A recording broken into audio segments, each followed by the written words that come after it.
Buenas, ¿cómo andan?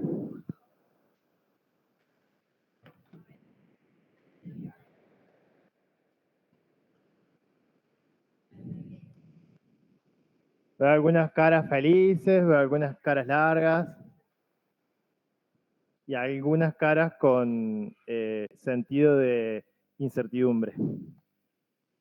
Vieron que llegaron las notas recién, ¿no? Algo más. Estamos como en una fiesta electrónica, pero como lunes.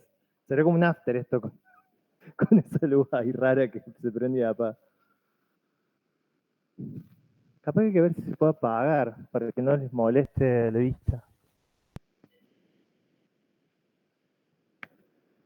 Ahí está, ahí no va a molestar más. Se acabó el after. Che, ¿cómo andan? ¿Cómo les fue?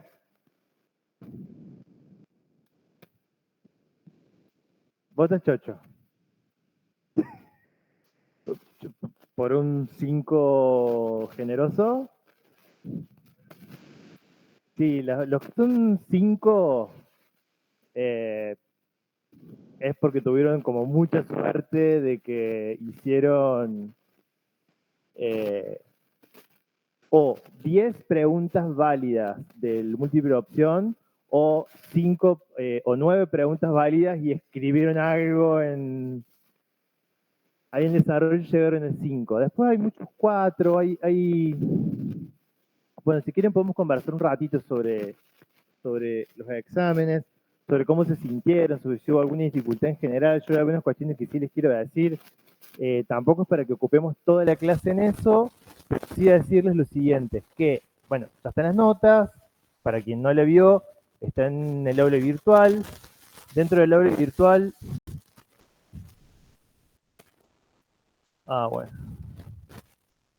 dentro del aula virtual está abajo en la solapa de presentación, donde están los anuncios. Acá hay un mensaje de tuyo. Pero digo, acá si llega a haber algún problema con que su nota no está o alguna cuestión más general, no de profe, ¿por qué me saqué un 6? No, eso lo vemos otro día. Pongan acá, respondan acá a Ignacio, que hizo un comentario recién que justo no notó su nota, pero después van a ver que en anuncios, ahí está, y también cuando lo subió Javier, subió los días y horas en los que vamos a hacer como devolución de parciales. Está bueno que sepan, agrego algo para esto que subió Javier ahí como una aclaración, que es lo siguiente. En general, Javier corrigió aquellos exámenes que eran tema 1 y tema 2. Tema 3 los corregí yo. Así que les sugiero que hagan un poco de memoria de qué tema les tocó, porque si no se van a conectar a un horario en el que no yo no voy a tener físicamente los exámenes del tema 1 y tema 2, entonces no les voy a poder dar una respuesta. Eh, Así que bueno, como esa sugerencia también como de operativa en torno a tener una respuesta, si es que efectivamente alguien tiene alguna duda del examen. Capaz que no la hay. Hasta acá, dudas, preguntas, comentarios, consultas, algo que quieran decir.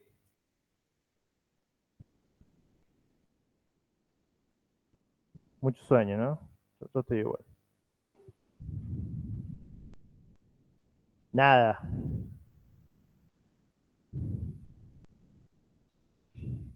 Un 10 o 2 10, 3 10, un par de 9. Hubo algunos exámenes que la verdad que quienes más desarrollaron en general, quienes hicieron la pregunta de desarrollo les fue en general bien.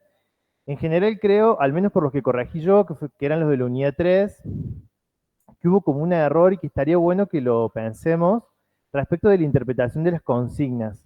¿Alguien se acuerda de quienes están acá? ¿Quién hizo tema 3? ¿Se acuerdan cuál era el tema 3?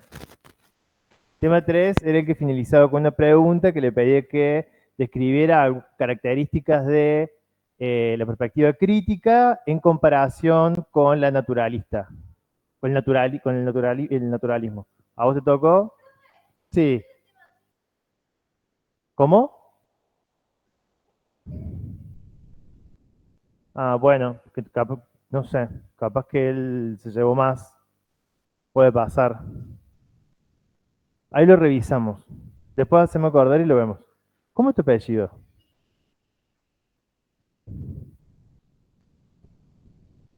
Capaz que sale que te corrigió él, te corregí yo.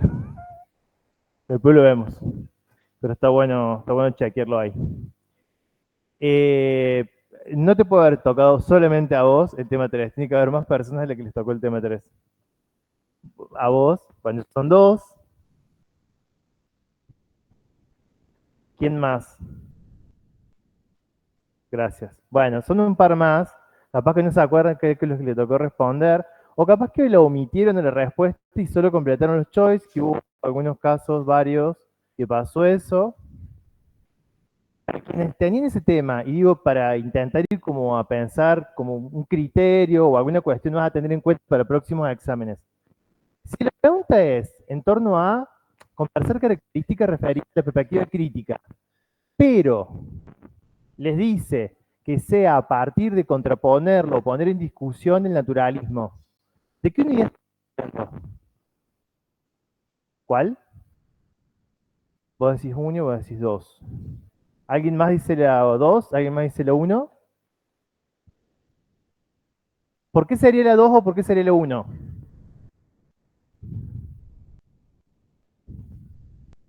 Digo, está bueno porque es un tema de repasar también y de poder identificar, y por eso al principio yo les decía, es re importante que puedan ver como, más allá del programa,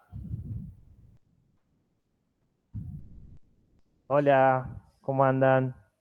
Estamos intentando conversar sobre el parcial. Gracias. Eh, es de algún modo porque tiene que ver con cómo uno interpreta la consigna, pero también con intentar comprender sobre qué estamos discutiendo en cada unidad. Yo recién preguntaba y estamos intentando conversar sobre la perspectiva crítica, que en esa pregunta del examen, y esto me parece que más le sirve a quien hizo ese, pero le sirve a todas las personas en realidad, hay una pista como re importante que es que la contraposición es discutirlo, ponerla a discutir en términos de formulación de la respuesta con el naturalismo. Yo pregunté a qué unidad corresponde, algunas dijeron unidad 1, otras dijeron unidad 2. Les vuelvo a preguntar, ¿qué estamos discutiendo en la unidad 2 y qué estamos discutiendo en la unidad 1? ¿Y por qué sería para la 1 o para la 2? Porque digo, hay gente que respondió con Klimovsky y hay gente que respondió apelando a Dussel, por ejemplo, en esto de que unidad 2 o unidad 1. Esa misma pregunta.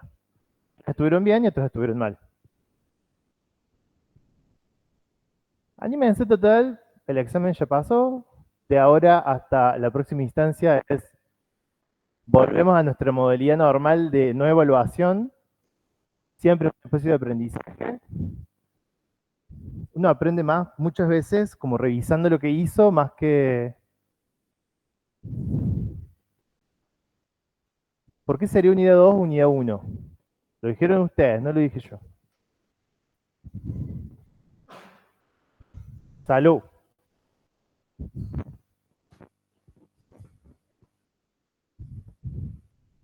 Dale, que me duermo. Si no hacemos una siesta activa.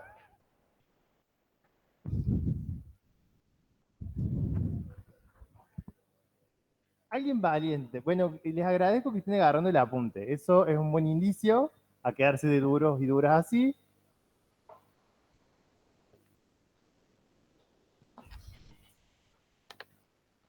En las consignas están las palabras clave que les ayudan a comprender.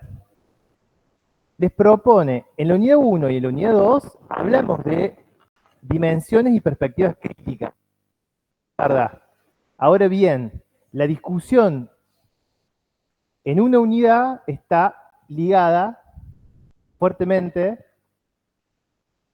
a discutir el naturalismo. Es la unidad 1 o la unidad 2. Algunos dijeron la 1 o la 2. Y me detengo en esto porque es base de lo que vamos a conversar en la clase de hoy, pero ¿Por qué sería en la uno y por qué sería en la 2?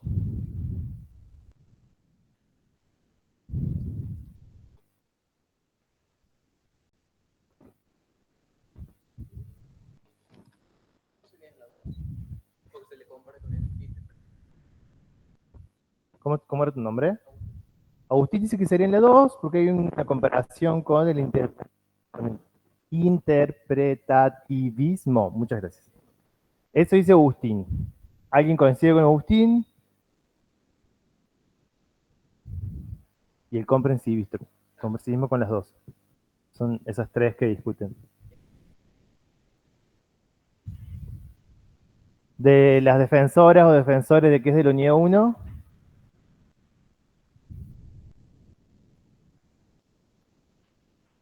Qué aburrido.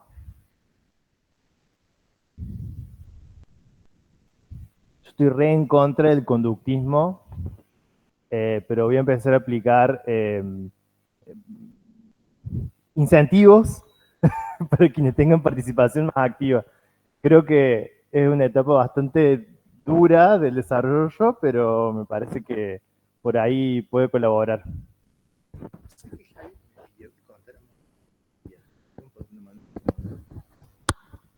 Bien, nada más. De quienes decían que era de la unidad uno. En la unidad uno, ¿cuáles eran las tres perspectivas que discutíamos? Donde la perspectiva crítica era una propuesta superadora, pero ¿cuáles eran las tres perspectivas que estábamos ahí en tensión? Post-revolución industrial, post-revolución francesa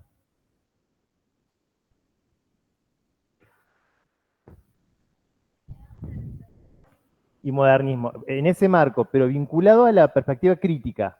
Básicamente había una tensión. ¿Cuál?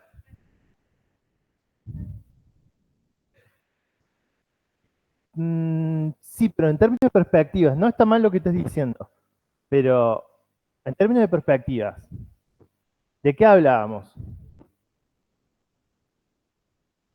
Que yo les dije, no tomen literal esa forma de pensamiento de hace 300 años atrás a hoy.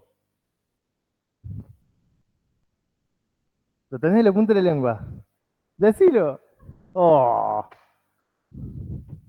En la unidad uno, ¿con qué discutíamos? La perspectiva crítica venía a decir,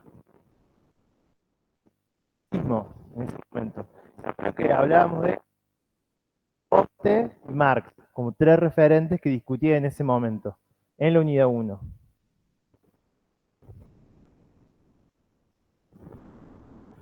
Conservadores, liberales, críticos. ¿Verdad? Bueno, ahora sí se van a acordar. ¿Qué dice Klimovsky por su parte? Cuando estamos hablando de los problemas epistemológicos, cuando hablamos de los problemas de cómo conocemos y de cómo interpretamos y cómo analizamos la sociedad. Habla de la perspectiva crítica en comparación del naturalismo. Comprender cómo estudiar a las sociedades y ese cómo estudiar a las sociedades está fuertemente atravesada, no solo ya por ese momento de consolidación del desarrollo de la ciencia, sino también y hacia adentro del cómo estudiamos, cuáles son nuestros objetos de estudio, cómo estudiamos los fenómenos sociales. ¿Qué dicen las posturas naturalistas? El naturalismo como forma de pensamiento. ¿Qué decía? Volvemos al método científico. ¿Cómo era la forma de conocer algo? ¿Se acuerdan que había como tres fases? Describir, interpretar, fluyendo. ¿Qué es el naturalismo? ¿Cómo conocemos? ¿Cómo explicamos? Utilizando un método, el método científico, que era, pero digo, yendo como a una caracterización, ¿qué viene a decir el naturalismo para estudiar lo social? Hay un monométodo, un método único, que es el de las ciencias naturales, que vamos a aplicar a las ciencias sociales. En contraposición, ¿qué va a decir las ciencias sociales? ¿Qué es lo que tenían que responder en el parcial? O sea, esa primera parte era una forma de responder el parcial, porque les preguntaba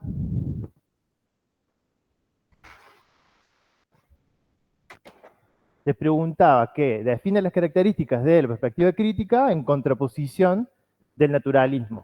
Si el naturalismo está diciendo, bueno, para estudiar lo social tenemos que aplicar las leyes universales para explicar lo social, ¿qué van a decir?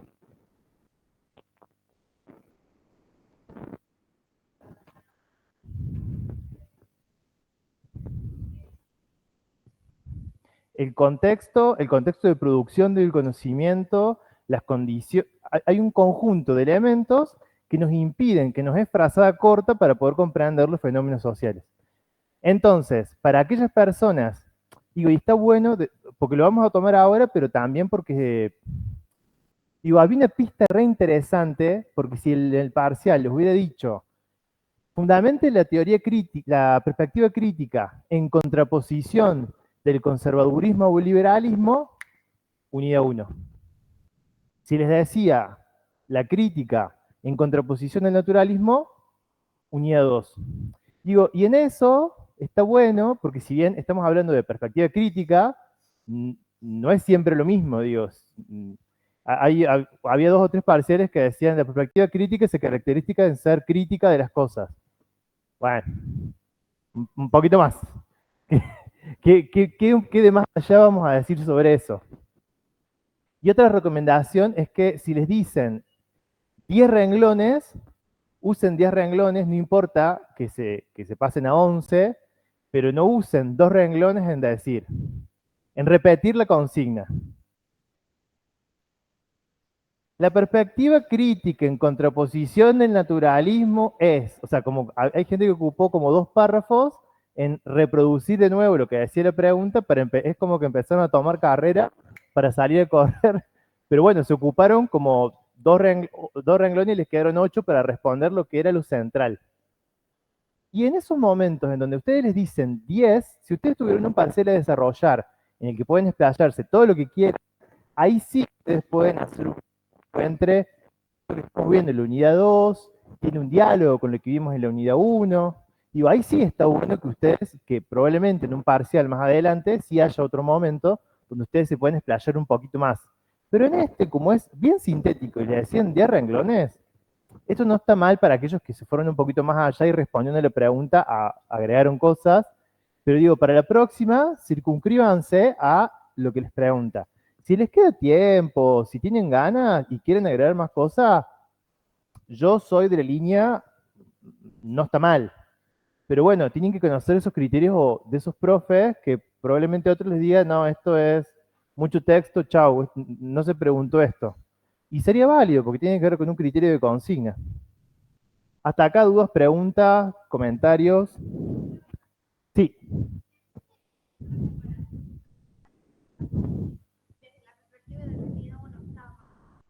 Sí. Alguien que la abrace. A que le den la mano a esa chica. Eh, sí, sí. Lamentablemente sí. Eh, pero bueno, lo podemos ver en el momento de vista del parcial. Otra cuestión que yo vi, que como para que ustedes se tengan confianza también, me parece que está bueno que traigan un lápiz. Hay algunas personas que fueron marcando en lápiz y después pasaron a virome, pero en general a mí me daba una bronca porque yo iba corrigiendo y veía que, por ejemplo, habían marcado la opción 2, la borraron, marcaron la 3 y era la 2. Y era como, oh, y bueno, marcaron la incorrecta. Pero digo, que se tomen el tiempo justo. Después había casos también donde marcaron la 1, la borraron, después marcaron la 3 y era la 2 la respuesta y era como, bueno, era como, en algún momento le ibas a pegar si seguías así. Pero ¿hubo algún grado de complejidad con las preguntas? ¿O sintieron que eran relativamente claras? Digo, este es también un momento de sugerencia y que está bueno escucharles respecto de, más allá de si habían estudiado más o menos, de la claridad de cómo se les preguntó.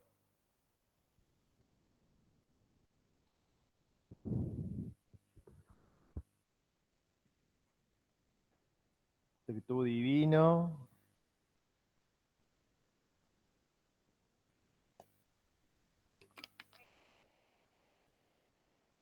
Ah, bueno, eso está bueno ese. No, pero más que las preguntas en sí, apelar a la memoria emocional de ese momento y ustedes cuando lo leyeron decir, sí, bueno, esto si lo hubiera leído, o esto lo leí, pero no hay forma de entenderlo. Digo, a ese tipo de respuesta le estoy apelando más allá de que recuerden qué específicamente les preguntaba sobre Kant o qué específicamente sobre el texto de Dussel. Mm,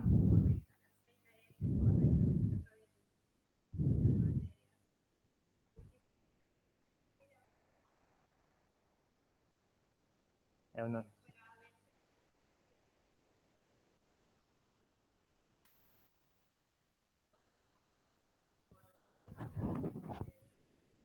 Ujú. ¿Te fue bien? Mortal. Yo no me acuerdo de caras, de algunos nombres. De la Jose sí me acuerdo que le fue bien, que vi que le fue bien, pero del resto no. ¿Alguien de quienes están conectados o conectadas tiene alguna pregunta en este orden en el que estamos conversando? Ah, mira.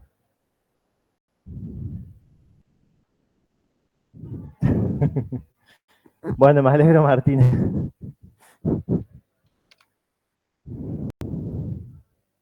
Bien, de quienes están virtual, entonces, ¿alguna duda, alguna pregunta?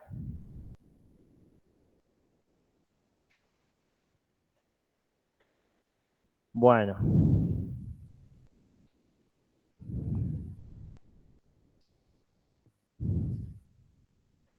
vamos a...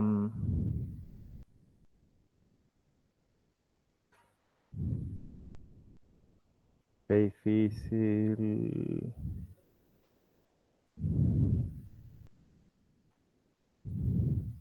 ¿Soy yo el que fácilmente no ve la parte que hice presentar?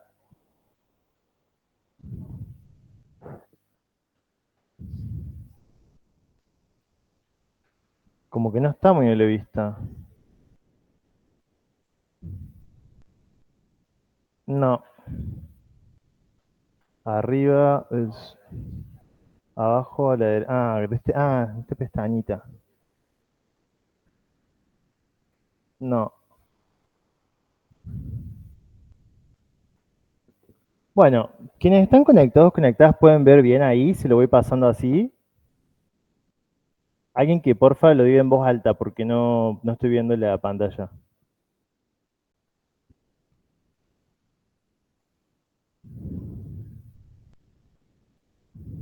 Sí, profe, se ve bien. Mil gracias, buenísimo. Bueno, retomando esta conversación que tuvimos recién,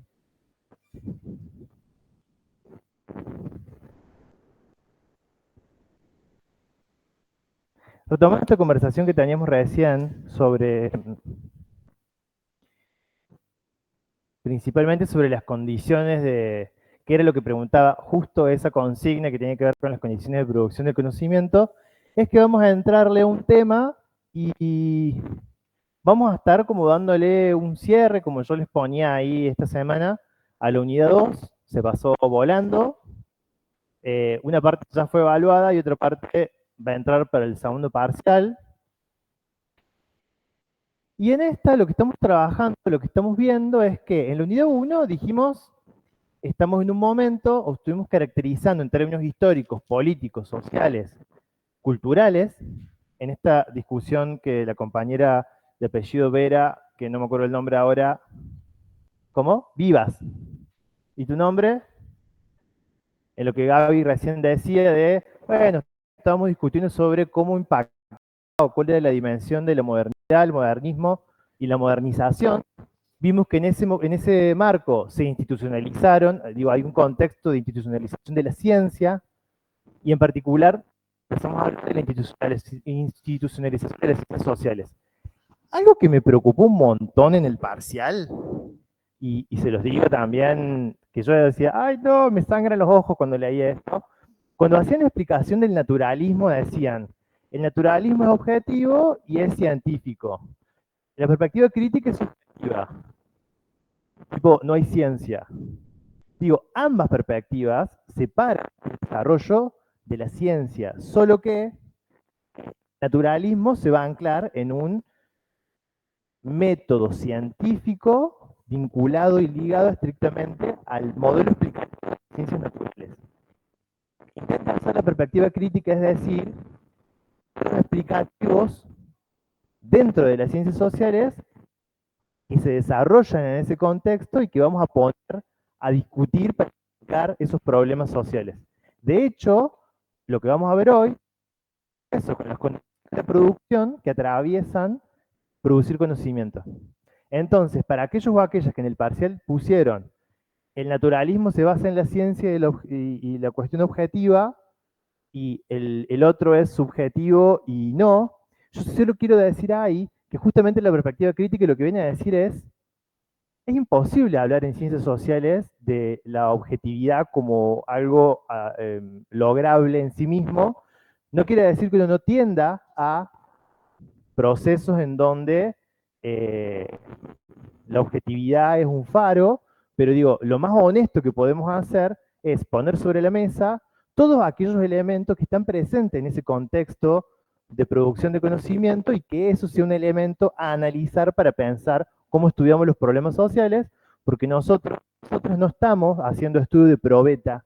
Digo, si estuviéramos en la Facultad de Ciencias Químicas, habría cosas un poco más saldadas respecto de que si mezclamos tal componente con otro componente, bueno, pero hay algunos modelos explicativos que nos van a decir, va a suceder esto. Va a haber burbujas, no va a pasar nada, se va a cambiar de color o no sé qué.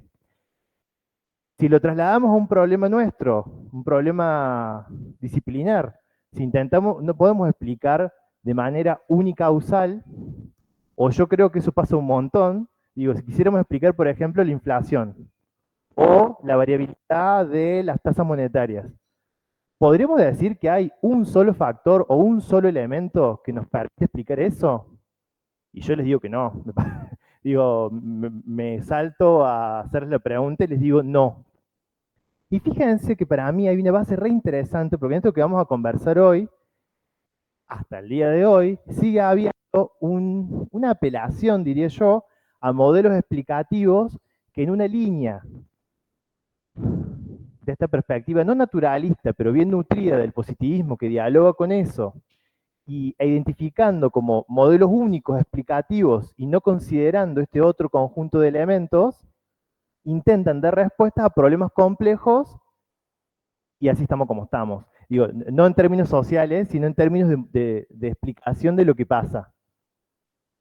Voy a buscar más ejemplos y lo vamos a tomar después de que veamos ahí lo que vamos a lograr hoy. Pero digo, sí me quedó como haciendo mucho dolor en los ojitos cuando leí eso de ciencia, naturalismo, ciencia, objetividad como algo...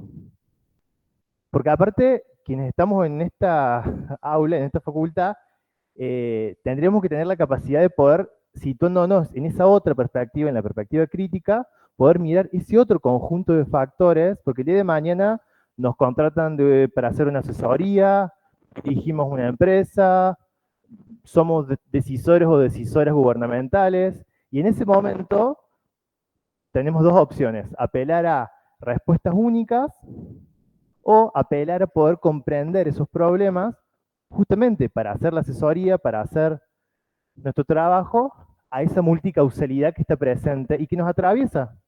Digo, el hecho de, vuelvo a lo de la inflación, ser personas que estamos atravesadas directamente por un contexto inflacionario, nos predispone distinto a que si estuviéramos en Finlandia o si contratáramos una persona que vive, que eso pasa un montón. Hace unos días me contrataron para hacer una asesoría serían 3 gobiernos locales que estaban como son 3, una comuna, 2 comunas y un municipio del interior de Córdoba, que, bueno, trabajan mucho en conjunto, porque las poblaciones medio que se comparten, esas dos comunas, en general la gente va a trabajar a esa municipalidad, no importa cuál era.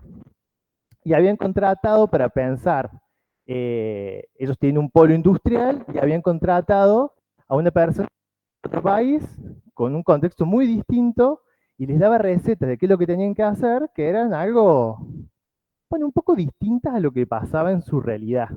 Digo, de nuevo, eso sigue pasando. Uno pensaría que no, pero ¿cómo va a suceder eso? Bueno, pasa y pasa un montón. Y por eso ustedes tienen que estar bien formados y formadas para en esos casos poder interponer y decir, che, no, bueno, pero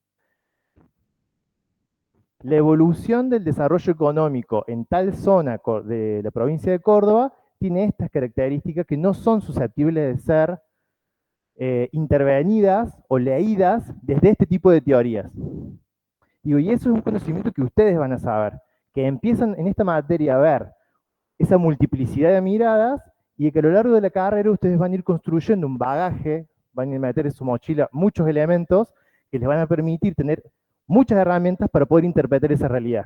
O puede pasar que ustedes sigan el modelo explicativo único, y pasa mucho, me da tristeza decirlo.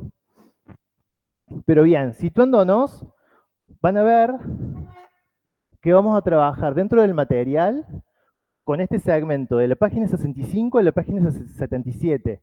Eso vamos a intentar ver hoy y vamos a intentar conversar sobre dos. Uno yo lo planteó Javier, pero vamos a intentar conversar sobre los dos siguientes problemas epistemológicos.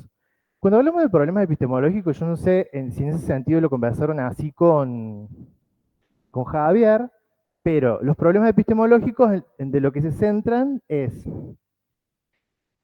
que en el intentar explicar la realidad social hay todo un campo, así como un campo que es el de la economía, un campo que es el de la sociología, un campo que es el de la psicología, hay un campo propio de cómo conocemos la realidad. De ese campo específico es que abrevan los epistemólogos y epistemólogas que están discutiendo sobre las condiciones de producción, sobre cómo se produce conocimiento y cómo se valida ese conocimiento y cómo se sostiene o no en el tiempo ese conocimiento. Es mucho más amplio, pero digo, a fines prácticos, con que eso quede con claridad, uno ya lo empezaron a trabajar con el texto de Klimovsky la semana anterior, que tiene que ver con estas perspectivas. Vamos a continuar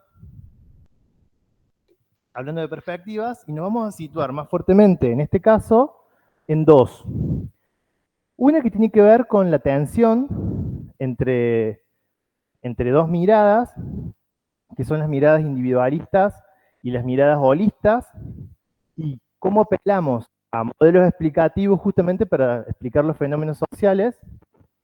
Voy a usar esto que para algo está.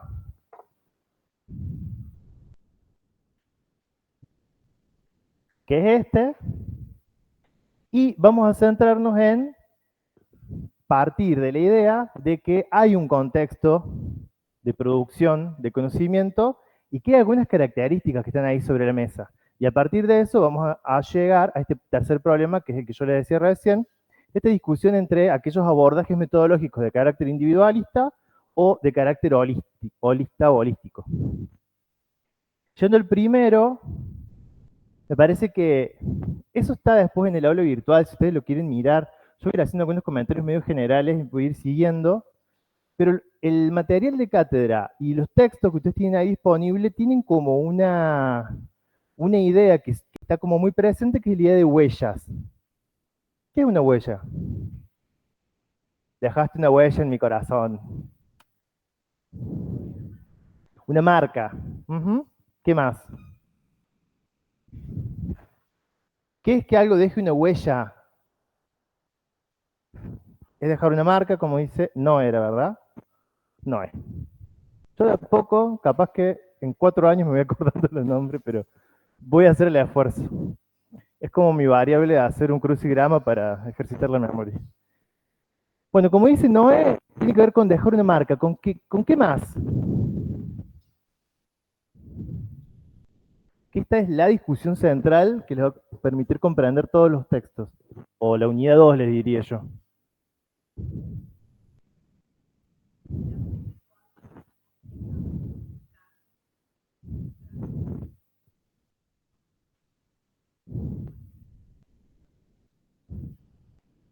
marca y marca continua. Voy a dar un ejemplo muy cotidiano sobre cómo hacen cosas ustedes en el día a día, sobre cómo cocinan, por ejemplo. No sé, yo cuando hago pizza, por ejemplo, la cocino de una forma bastante distinta, que es cuando hago la masa, que pongo agua, a esa agua le pongo un chorrito de aceite y sal y le pongo soda. La bato y la pongo a hacer. Yo la hago así, digamos. Y aunque podría decir que Paulina Cocina es mi gurú intelectual, eh, porque es socióloga aparte, digo, hay un porqué de yo hago la pizza de esa determinada manera, que es con soda. Yo no le pongo fermento, no le pongo levadura, le pongo soda.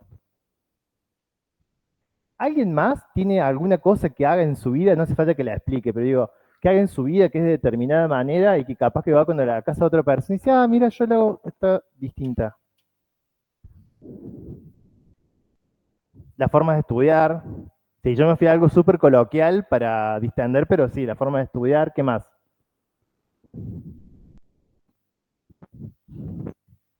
Digo, más allá de que no lo digan en voz alta, ¿reconocen que hay cosas que ustedes hacen de determinadas maneras que en otros lugares se hacen de una forma distinta? En la casa de un amigo, en la casa de otro familiar. Eso va. Yo hago la pizza así porque así la hacía mi abuelo y mi abuela, y además la hacía en una plancha rectangular. No la hacía en redonda, la hacía en rectangular. Y queda riquísima, se la recomiendo, prueben con soda. Pero digo, lo que está sobre la mesa ahí no es si estamos con ganas de comer una pizza, sino que efectivamente hay una huella, hay una marca en cómo yo estoy acostumbrado a hacer las cosas. Lo que esta unidad les propone discutir es que con el conocimiento científico habría como alguna analogía no comible, que es la siguiente. Las huellas siempre están presentes cuando uno produce conocimiento.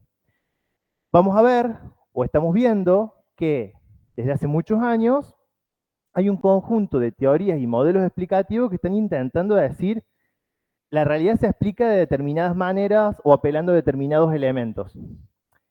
Lo que va a pasar en esta unidad es que va a haber algunos autores, como Popper, que van a decir, ustedes los de derecho lo leen un montón de Popper, son muy... ¿Vos te acordás de esa asamblea, estabas esa asamblea universitaria, pero una universidad con más Popper y menos... ¿Vos estabas? Fue una asamblea universitaria del 2010, creo. Era de tus facultades. Bueno, hay uno de los autores, que es Popper, que él va a inaugurar una corriente de pensamiento autonomista, que abona la idea de autonomía. Él dice, no, las teorías, así como la pizza de mi abuela y mi abuelo, las cosas se producen en un determinado momento y no hay una relación identificable con los contextos de producción.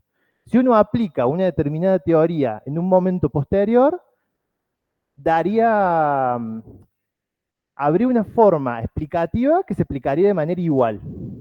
En tal lugar, más allá del territorio, más allá del momento histórico, más allá del momento social. ¿Qué tal? Buenas noches, tardes, días. ¿Qué problemas nos podemos encontrar con eso? ¿Qué problema puede tener este conjunto, esta alianza, coalición ahí de gobiernos locales que estaban invitando a este alemán para que les explicara cosas de cómo desarrollar su industria pyme?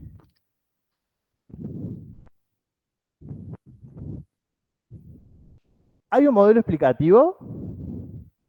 Sí, efectivamente. Y Popper, más allá de mis diferencias, es alguien que ha brevado mucho a poder pensar cómo se produce conocimiento. Y para un momento fue muy significativo.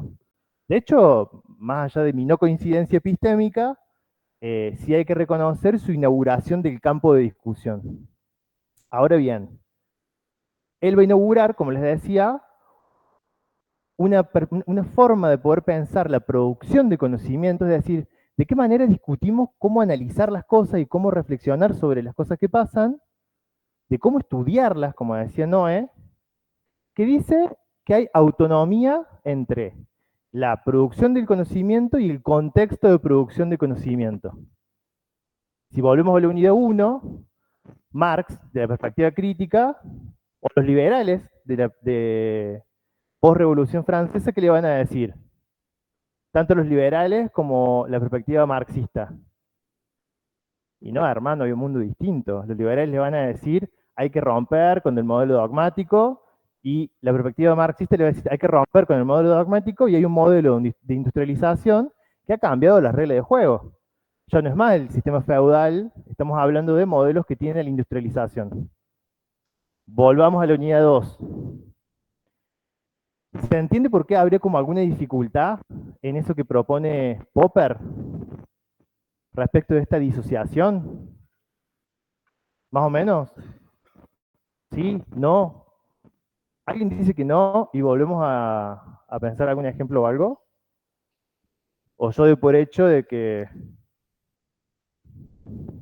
Popper va? A favor de Popper estaba medio solo. Fue quien inauguró una corriente de pensamiento, una forma de empezar a comprender las cosas, y a diferencia de otros momentos, quizá por el momento más histórico, fue como un referente único de esa línea más de sostener la autonomía en la producción de conocimiento. Luego, unos años posteriores, hay otro autor que tiene como mucha relevancia epistémica también, que es Kuhn. Ahí se los voy a ir, porque está puesto. Kuhn, que no es Kant. Algún día siento que me voy a morir enredado en esta cosa. Ustedes digan que morí dignamente. Karl Popper de la primera, Thomas Kuhn de la segunda. ¿Qué él va a decir? A mí Kuhn ya me cae un poco mejor porque él dice, bueno, hay una autonomía relativa. Él va a decir, él va a discutir con Popper y va a decir, efectivamente hay teorías que trascienden. Pero tenemos un problema que es que el desarrollo de esas teorías no están ancladas en el éter, van por ahí volando, sino que esas discusiones de cómo explicar esos modelos explicativos circulan por dónde.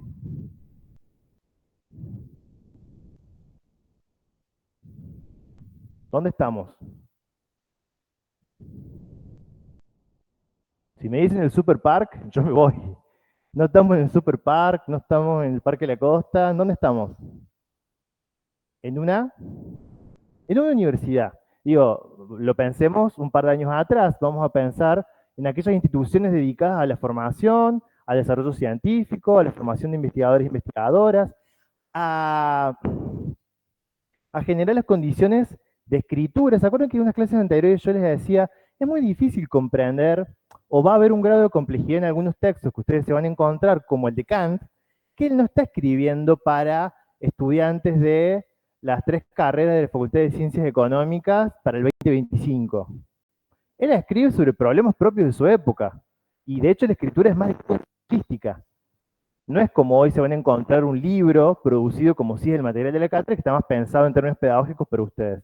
Pero digo, lo que está ahí sobre la mesa es que hay algunas condiciones en cómo circula, en cómo se valida, en cómo se discute esas teorías, que Kuhn lo que va a decir, bueno, sí, Popper hizo un avance importante. Ahora, no son teorías que están volando, sino que se materializan en espacios donde se validen y se discuten. Entonces él inaugura una perspectiva que se llama de una autonomía con grado de relatividad.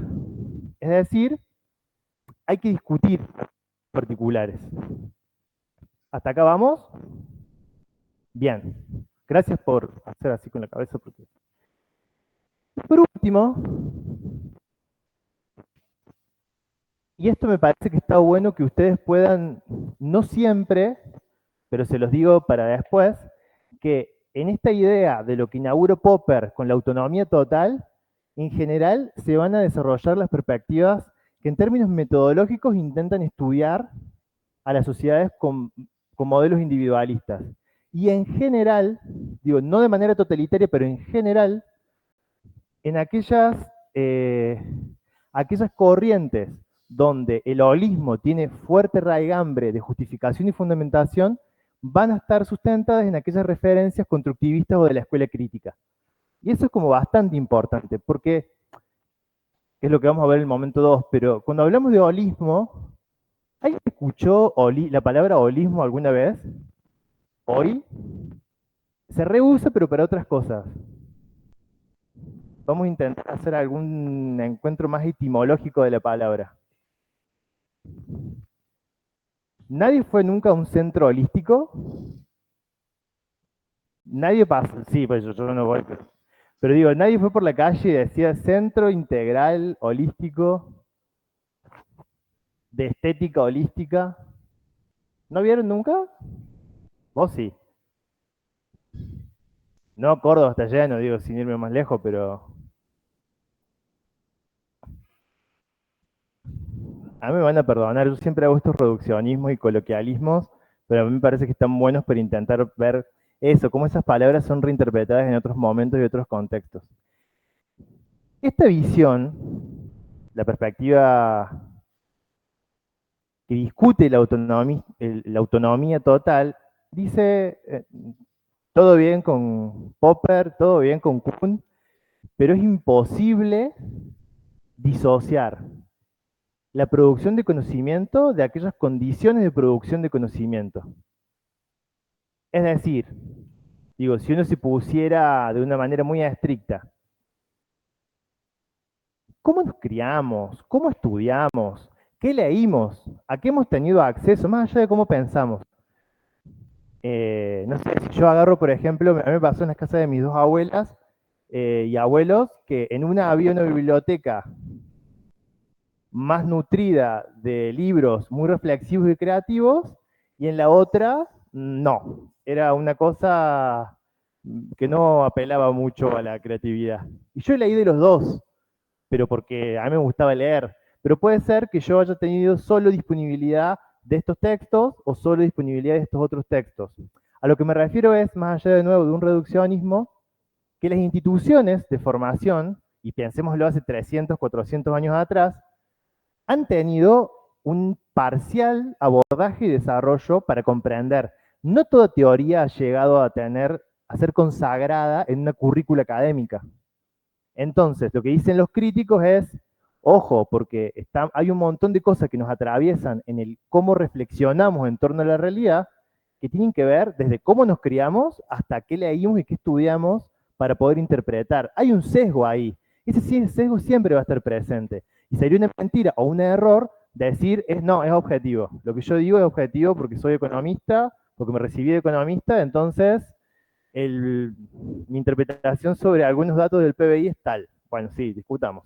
Hay un profe de esta facu que yo lo tuve en el posgrado, no voy a dar el nombre, pero que lo tuve en una materia del doctorado que siempre decía, los números, para aquellas personas que dicen que la matemática es una ciencia exacta, los números dicen lo que queremos que digan, en términos de que cómo uno presenta alguna determinada interpretación sobre un dato, que puede ser objetivo, es discutible. No solo por la interpretación, sino por cómo mido. Por ejemplo, hay una discusión como presente, muy como actual en la canasta básica, que se mide con un criterio que es bastante viejo, que parecería estar como todo bastante bien, pero por ejemplo, los criterios con los que se mide son del año 2005. En el 2005, más allá de que estemos a favor, en contra, no vamos a entrar en eso, pero digo, en el 2005, solo por citar un ejemplo, las tecnologías de la comunicación, el Internet, en términos de gasto, de costo y de incorporación en la vida cotidiana, ¿tenían el mismo lugar que tienen hoy? Me parece que es evidente que no. Entonces digo, efectivamente, hay un problema epistemológico de cómo se construye un dato. Lo que van a decir de la perspectiva crítica es, siempre esas condiciones contextuales van a incidir, y lo más honesto que puede hacer uno es ponerlo sobre la mesa y decir, estas son las condiciones de producción que están presentes. ¿Se entiende? Hay un proceso de discusión permanente entre una perspectiva y la otra en términos de, no superación, pero el decir, che, las condiciones son estas. Bueno, pero fíjate que ¿qué es lo que le dice Kuhn a Popper? Bueno, fíjate que estás dejando de lado que en las universidades, que son en los lugares donde se validan hay debate sobre esto. Y además sobre eso, la escuela, el constructivismo y la perspectiva crítica, la escuela crítica, la escuela de Frankfurt, le van a decir, y además no estamos dejando o no estamos incluyendo todo ese conjunto de contexto de producción que es inherente a nuestro rol como investigadores. Acá la posta les toca tomársela a ustedes, digamos. Yo digo investigadores, pero también es como profesionales, sea de cualquiera de las tres carreras que están estudiando en esta facu. Es como una interpelación de, che, lo que yo estoy pensando, ¿por qué está atravesado? Hay un conjunto de cosas, y en esto yo me voy a poner hasta vulgar, les diría, pero tener todos los días el plato sobre la mesa y no tener que preocuparse por si el plato va a estar o si me voy a bañar y tengo agua caliente o no, díganme si no es como elemental para intentar pensar los problemas sociales. Digo, estoy siendo hasta vulgar con lo que estoy diciendo porque estoy siendo como muy coloquial, pero digo, de ahí para adelante me parece como re interesante ponerse a discutir, y está bueno porque a mí me parece que un ejercicio como muy crítico es que agarren al menos los materiales de este año y se pongan a leer la bibliografía que tienen. ¿Dónde fue producida? ¿De qué años son? ¿Quiénes las escriben? ¿Cómo se posicionaban esos autores y autoras? Me parece que una dificultad que tenemos muchas veces, que al menos en esta materia intentamos como darle la vuelta de rosca, pero porque es propia, constitutiva de lo epistemológico, es hablar de contexto de producción. ¿Se acuerdan que yo les decía, Dussel es argentino, pero ¿por qué escribió en México? Fácilmente, si estamos hablando de los años 70, ¿qué pasó en Argentina en los 70? Una dictadura militar. México y a España, pero principalmente México, fue un lugar donde emigraron muchos de nuestros intelectuales. De hecho, han creado carreras o fortalecido carreras de posgrado allá y han vuelto muchos, algunos no, en la recuperación democrática. Pero digo, la escuela crítica lo que va a decir es, ahí hay un contexto de producción que no podemos dejar de lado, que tenemos que estar mirando permanentemente para poder comprender. Hasta acá, dudas, preguntas, comentarios, cuestiones que no hayan quedado claras. Si alguien se declara fan de Popper, yo no le voy a decir nada, solo le voy a decir que le queda la frazada corta, pero si lo justifican muy bien, podemos pensarlo. Después te voy a pasar ese. Fue en la asamblea del 2010, si yo no me equivoco. De la elección de la Carolina. De la elección de la Carolina. Bien.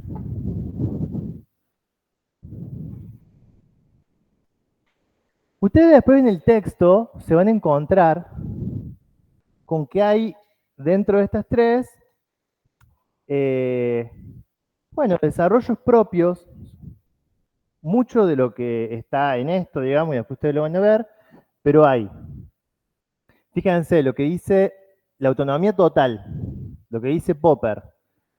Epistemólogos que consideran que las condiciones sociales de producción de las teorías científicas no inciden en sus características, sino que las teorías se despegan del momento histórico en el que se produjeron y de las ideologías de sus autores.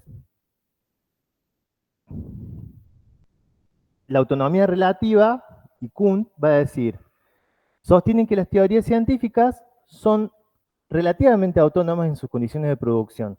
Las condiciones de producción inciden en las características originarias de las teorías, pero las comunidades científicas, por eso yo le hacía referencia a las universidades como un lugar natural, pero digo, las comunidades científicas terminan mmm, modelándola, modernizándola, reinterpretándola en acuerdo a los criterios propios del campo científico que trascienden a la sociedad y a los individuos.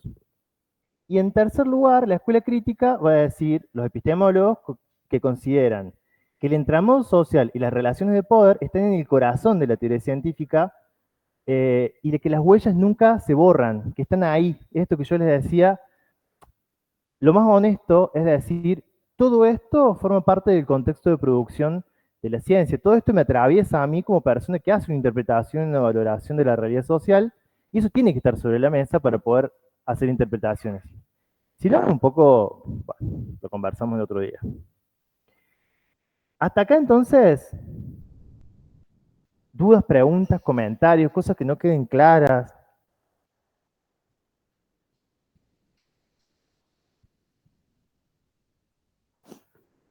Vamos a ver en el... No hay comentarios acá en el chat. En el chat todo ok. ¿Siguen ahí? ¿Están durmiendo la siesta? No, no. Gracias, José. Bueno, gracias. Parece re raro esto. Bueno, entonces, digo, redondeando, el problema epistemológico 2 que intentamos ver es esta diversidad en estos contextos de producción y que sobre eso, en términos históricos, hay desarrollos que plantean que hay autonomía respecto de la centralidad está puesta en las condiciones de producir conocimiento. Y eso nos lleva a poder interpretar la realidad. Lo que van a decir algunos es, hay autonomía, otros van a decir, hay autonomía, Popper, hay una autonomía relativa, Kuhn, no puede haber autonomía porque está estrechamente ligada a las condiciones de producción, para decir la escuela crítica y el constructivismo como forma de pensar. Yo les decía recién que hay un tercer problema que debemos intentar comprender ahora, que es que esta capilaridad, vamos a decir, que este entramado en poder pensar cómo explicamos la realidad, ha devenido en una tensión permanente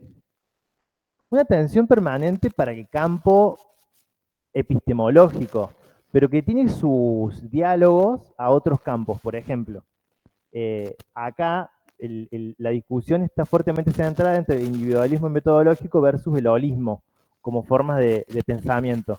Pero en parte hay una discusión hermanada y un poco que nutre a esto, que es la discusión de la sociología, la discusión clásica de la teoría sociológica, que no es solo patrimonio de la sociología, sino que es patrimonio de la teoría social, sobre el estudio de la sociedad entre la agencia y la estructura. Hay sociólogos y sociólogas, Comte inaugura, pero Durkheim me parece que es un claro ejemplo. Durkheim tiene uno de los temas que principalmente Emil Durkheim, que era un sociólogo de hace 300 y pico de años, 400 años y pico atrás, no, 300, intentaba explicar era la integración en la sociedad y los suicidios. Y su mirada estaba funcionalista, estaba fuertemente centrada en el individuo. Y hablaba de solidaridades, pero solidaridades orgánicas de la sociedad. Él intentaba explicar la sociedad a través de lo que le pasaba a la gente, que era que se suicidaba. Estamos hablando de sociedades postindustrializadas. Ya sociedades industrializadas, un fenómeno muy fuerte que era el de los suicidios. Y él intenta explicar los suicidios a través de lo que le pasaban a las personas. Hay otras corrientes, más que corrientes, otras perspectivas de trabajo, que dicen, che, no, en realidad vos no puedes explicar el suicidio preguntando si o reconstruir un caso particular para explicar la sociedad. Van a decir, vos lo que tenés que hacer es poder explicar la macro, poder explicar las situaciones de la estructura social que imprime condiciones en que la gente llegue a eso.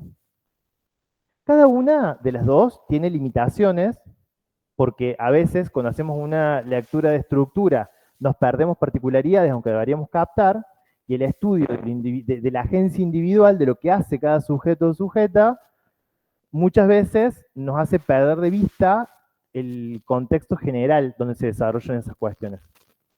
Esa discusión clásica de la sociología y de la teoría social se incorpora a la discusión epistemológica y que nosotros la vamos a tomar respecto de metodologías para poder comprender las cosas, más vinculada al individualismo, que no es individualismo como hoy lo entenderíamos de, yo me preocupo solo por lo mío, sino que va a estar centrada en el sujeto, centrada en la persona. Digo, sería intentar, de nuevo, voy al ejemplo de la inflación, estudiar la inflación sobre cómo estas 5 personas que tengo al frente pueden dar cuenta de ese fenómeno. El holismo, por su parte, dice, no, de nuevo, hay un conjunto de elementos de orden social, de orden cultural, y por eso yo les hacía este ejemplo tonto de no han caminado por la calle, ven el centro holístico. El centro holístico lo que dice es, bueno, porque acá te vamos a hacer terapias de manera integral, porque si te duele, y que en parte está bueno, es lo que debería hacer la medicina en realidad, con perspectiva holística, es que si a vos te duele la garganta, no es solamente porque, no sé, cambió el aire, digo, el no dormir bien, el no comer bien, el no hacer actividad física, el vivir momentos de estrés, como digo, hay un montón de cuestiones, yo de nuevo lo estoy bajando algo coloquial y ahora vamos a intentar pensarlo desde una cuestión mucho más general. El holismo lo que va a decir es, che, hay que poder mirar las condiciones generales de producción para poder interpretar este fenómeno, para poder interpretar este problema. Hoy en día, y las ciencias económicas en particular, la economía en particular, está fuertemente atravesada o fuertemente sesgada, diría yo, por las perspectivas individualistas. Eso es algo que está presente en el material y es algo que me parece que está muy bueno discutir. Si ustedes leen después, en este ejercicio que yo les decía, lean mucho de la bibliografía que está presente en los materiales que estudian, fíjense que hay como una, quizás no es tan perceptible que uno dice, ah, esto es individualismo metodológico, pero de acá uno quizás dándose cuenta que mucha de esa literatura que tienen disponible para poder comprender lo que pasa está fuertemente atravesado por esa forma de entender e intentar comprender la realidad, que no es mala, y de nuevo, acá sí les pido que hagamos este ejercicio de no todo lo individualista es malo y todo lo holista es bueno, sino para algunos estudios particulares es mucho más pertinente un abordaje y otro. Yo, por ejemplo, soy de quienes no puedo tomar a veces una decisión, o en realidad creo que lo que uno quiere estudiar, esto yo lo hablo más como investigador, aquellas cosas que decidimos estudiar son las que determinan cómo las voy a estudiar. No es lo mismo estudiar un problema social que otro problema social. Entonces, para poder hacer esos abordajes, yo al menos apelo a triangulaciones, apelo a poder mirar cuestiones de lo individual en estos términos y cuestiones de la estructura, porque para mí son muy complementarias. Pero yo lo que les decía, y eso está muy explícito en el material, el desarrollo de la economía en particular está fuertemente atravesada por estas perspectivas individualistas que a mi criterio tienen algunas limitaciones, a mi criterio no, es el consenso de la cátedra, tiene algunas limitaciones para poder entender algunos problemas. En las ciencias económicas, el paradigma del individualismo metodológico está ampliamente difundido por medio de una perspectiva de escuela sobre la racionalidad conocida como la TAR, la teoría de la acción racional. De acuerdo a ella, los procedimientos económicos se comprenden como el agregado o la composición de multitudes de acciones individuales de carácter racional. Desde el enfoque crítico, cuyo punto de partida es holista, ya que entiende la sociedad como una totalidad estructurada, contradictoria e histórica, el predominio de la acción racional instrumental, tal como lo entiende la TAR, tiene un encuadre histórico, no la consideran universal, sino ligada a la modernidad y a la expansión del capitalismo. Eso está muy bien trabajado ahí en el libro. Después acá hay algunas referencias. Digo, sí, por ejemplo me quedo en esto, vuelvo al problema de la inflación, porque me parece que es como presente y significativo. Una de las cosas que el individualismo no va a poder captar son aquellas cuestiones, problemas de las emociones. Digo, cuando uno hace estudios de estructura social, hay un lugar como muy importante en poder pensar la percepción que tenemos sobre los problemas. En Argentina en el 2014 se hizo un estudio que fue un estudio enorme que se financió del Ministerio de Ciencia y Tecnología de la Nación y con fuerte presencia de las universidades y el CONICET, que fue la Encuesta Nacional de Estructura Social. Y la Encuesta Nacional de Estructura Social permitió comprender muchas de las cuestiones ligadas a qué lugar ocupamos en la estructura social. Cuando hablamos del lugar que ocupamos en la estructura social, vulgarmente podríamos hablar de clases a las que pertenecemos, pero que implican, a mi criterio y el de la literatura, mucha más complejidad. Eso que muchas veces decimos, no, yo soy clase media baja, soy clase alta, soy clase... Bueno, ese estudio arrojó datos muy interesantes y Alejandro Grimson, que fue decano de las Facultades Sociales de la UBA, investigador del CONICET, él viene del palo de la antropología, hizo un estudio que yo se lo recomiendo un montón, que él habla sobre la percepción, a partir de ese estudio, sobre la percepción de clases. Entonces le preguntan en esa encuesta nacional de estructura social, en el ENES, se pregunta a qué clase social pertenece cada uno. Grimson escribe todo un artículo sobre solo esa pregunta, sobre dos más, pero centrándose en esa pregunta, y el 80% de las personas, ¿saben qué responden? ¿Que a qué clase pertenecen? Media. Un 10% se reconoce clase baja y un 10% se reconoce clase alta.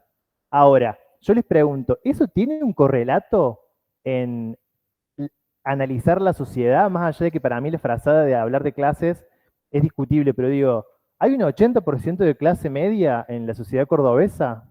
¿Argentina? No. ¿Qué quiere decir? Que mucha gente de clase alta, por alguna culpa de clase, no lo sé, no se asumió clase alta. Pero por sobre todo, y es lo más preocupante, porque digo, sí me parece que para el caso de América Latina, a nivel mundial, pero en América Latina es más profundizado, la desigualdad se expresa en mucha simetría. Hay muchas personas que ostentan poco acceso a la riqueza y pocas personas que ostentan mucha riqueza. Entonces, que haya un 10, podemos decir que había otro 10 más, 20 como mucho, no tengo la fin ahí de quintiles para poder hablar de algún indicador de ese momento, o no me lo acuerdo, pero digo, los que eran ricos ricos no eran tantos los que se autopercibieron clase media, pero por sobre todo eran las clases bajas y medias bajas que se autopercibieron clases medias. ¿Pero por qué?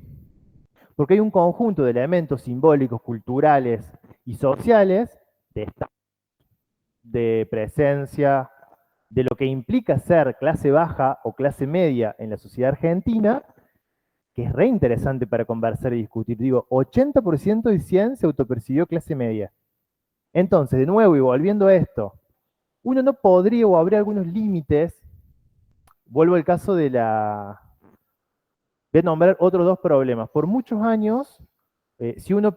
Vieron que salen encuestas permanentemente de cuáles son los problemas que atañen a la sociedad. En general, hasta hace unos años, primero linkeaba inseguridad y después corrupción. Ahora corrupción está como por encima y inseguridad pelean. Hay meses que uno le gana al otro. Pero digo, reconociendo de que no estamos capaz en Rosario, donde hay otro nivel de politización y discusión en torno a la seguridad y otros problemas en torno al mercado de la droga ilegal, etcétera. Sí sería interesante ver por qué la inflación es algo que permea muchísimo la opinión pública, más allá de cómo resolvemos la inflación en términos económicos, sí es hoy algo que muchos analistas, yo no sé si estoy de acuerdo o no, yo solo digo lo que muchos analistas dicen, es, ¿se acuerdan que cuando vinimos acá el lunes 8 de septiembre yo a alguien le pregunté, che, ¿alguien dice algo de a cuánto está el dólar? Que yo les pregunté, bueno, muchos analistas dicen, che, sería interesante ver cuál está ocupando hoy el de inflación y el de las tasas monetarias, porque eso hace el clima social. Yo creo hoy, retomando lo que analistas dicen, mucho de lo que pasó en provincia de Buenos Aires puede haber sido fuertemente atravesado por una situación que no mejora. Otros van a decir, no, tiene que ver con otras razones, digamos, o no es aplicable a nivel nacional, no lo sé. Pero digo, más allá de tomar posición, lo que estamos poniendo sobre la mesa es que lo mismo nos vendría a decir, che, este conjunto de factores que están sobre la mesa para poner a discutir, después vemos para dónde vamos. Pero digo, los pongamos sobre la mesa, los conversemos, los discutamos. ¿Hasta ahí vamos más o menos? ¿Sí? Hay un cuadrito que me parece bastante ilustrador,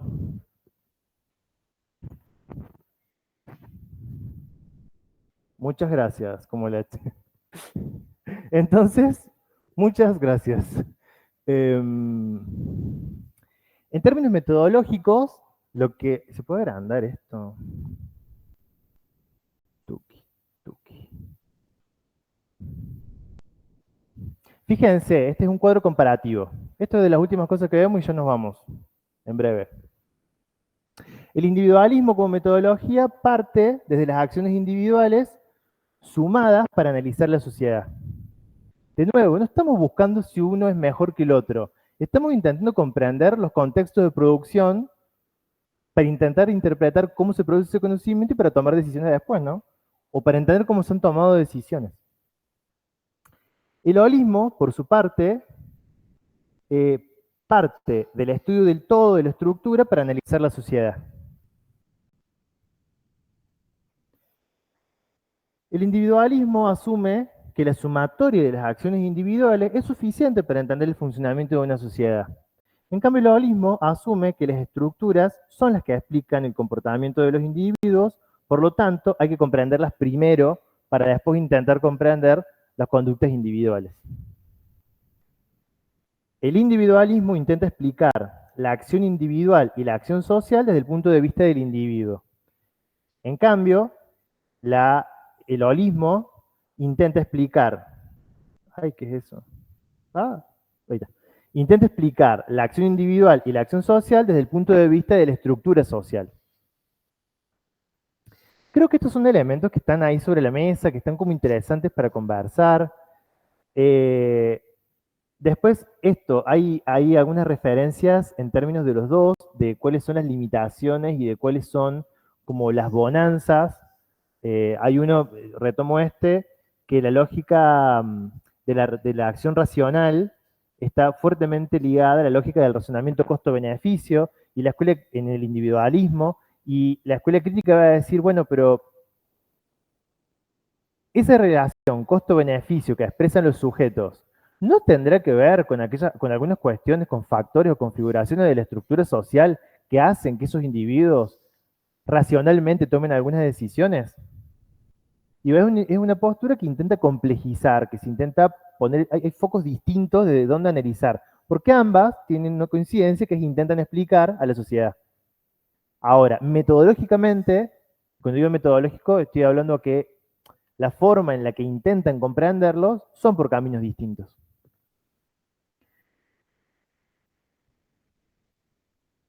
Muchas gracias. Ahí, de la gente que está conectada, ¿alguien que quiera preguntar algo, algo que haya quedado como, que no haya quedado claro, que tengan alguna duda? Gracias, Marti. Bueno, si llega a haber alguna duda, no duden en alojarla en el foro, igual que con lo de los parciales. ¿Algo que quieren agregar antes de irnos? ¿Algo que quieran preguntar? ¿Nada? ¿Alguien que quiere pelear con algo? No sé, peleé un rato. Ni un mate me han dado. No lo veo más a Agustín, el que venía con el mate. Bueno.